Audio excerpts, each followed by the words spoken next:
Ladies and gentlemen of the jury, you now have heard all the evidence in the case.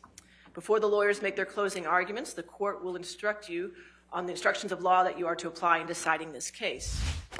On May 27, 2016, Ms. Heard walked into a courthouse in Los Angeles, California, to get a no-notice ex parte restraining order against Mr. Depp, and in doing so, ruined his life by falsely telling the world that she was a survivor of domestic abuse at the hands of Mr. Depp.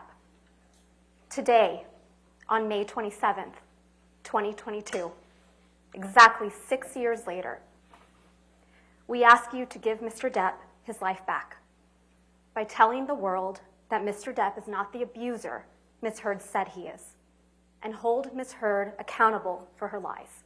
You have been entrusted with a serious task.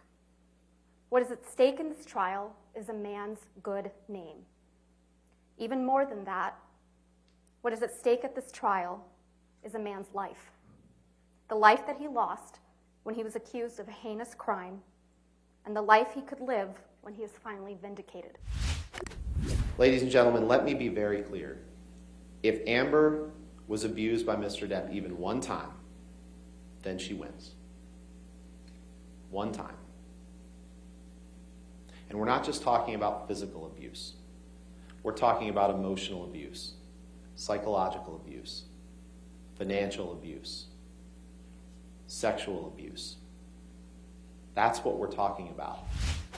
I'd ask you to keep this in mind as well. It's not about who's the better spouse. It's not about whether you think Ms. Heard may have been abusive to Mr. Depp. It's not. Because remember, if you think that they were both abusive to each other, and that's what their witness Laurel Anderson testified to, then Amber wins. They're trying to trick you into thinking that Amber has to be perfect in order to win.